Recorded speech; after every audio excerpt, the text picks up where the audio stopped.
Mobile সিম নিয়ে সাগর চলে যায় হলো ময়মনসিংহে গিয়ে সে তার পিতামাতাকে ফোন করে যে টাকা নিয়ে আসার জন্য।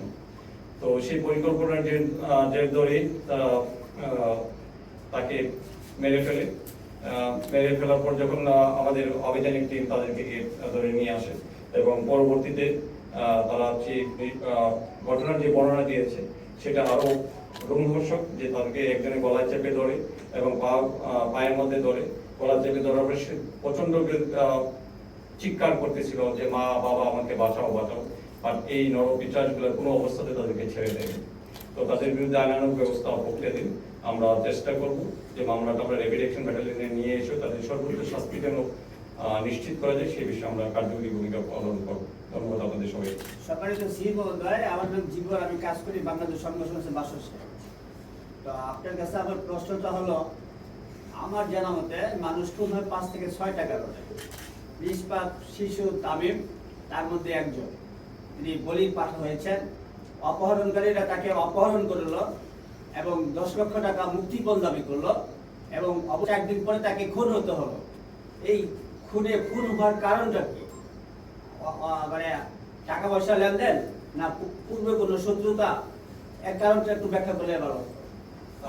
আমরা প্রাথমিক জিজ্ঞাসাবাদে আমাদের কাছে দ্বিতীয় যে আসামি তাদেরকে আমরা জিজ্ঞাসাবাদ করে যেটা পেয়েছি যে তারা প্রচন্ড ঋণগ্রস্ত ছিল। যে সমস্ত হাসান এবং সাগর এই ঋণগ্রস্ত হওয়ার কারণে তাদের মধ্যে হতাশা ছিল এবং তারা চিন্তা করেছিল যেহেতু তাদের মালিক দ্যাট মিনস ভিকটিমের পিতা অনেক সম্পদশালী, তার কিছু টাকা পয়সা আছে, বাচ্চাটাকে যদি অপহরণ করা যায় তাহলে তারা কিছু টাকা পয়সা পাবে এবং সেটা দিয়ে তারা সুন্দরভাবে জীবনযাপন করতে পারবে। এটাই তাদের উদ্দেশ্য ছিল বলে প্রাথমিকভাবে প্রতীয়মান হয়। এটা পেশাদার অপহরণকারী কিনা এবং দুষ্কৃতকারী কিনা, এবং ইতিপূর্বে তাদের বিরুদ্ধে কোনো মামলা মোকদ্দমা আছে কিনা, তারা কতবার জেল খেটেছে এবং তাদের একটু ব্যাকগ্রাউন্ড যদি আপনি খুলে বলতেন। আমরা প্রাথমিক জিজ্ঞাসাবাদে জানতে পেরেছি, আমি ইতিমধ্যে আপনাদের উল্লেখ করেছি, সেই সাগর হলো নাজমুলের আপন ভাতিজা এবং ভিকটিম সাগরের আপন চাচাতো ভাই।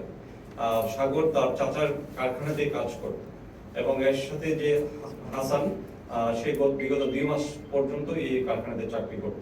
তো তাদের বিরুদ্ধে এরকম পেশাদার খুনি বা পেশাদার অপহরণকারী হিসাবে কোনো ধরনের তথ্য আমাদের কাছে নেই এবং তাদের কাছ থেকে আমরা সেটা উদ্ঘাটন করতে পারিনি।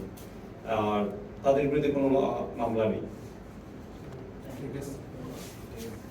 ধন্যবাদ আপনাদের সবাইকে।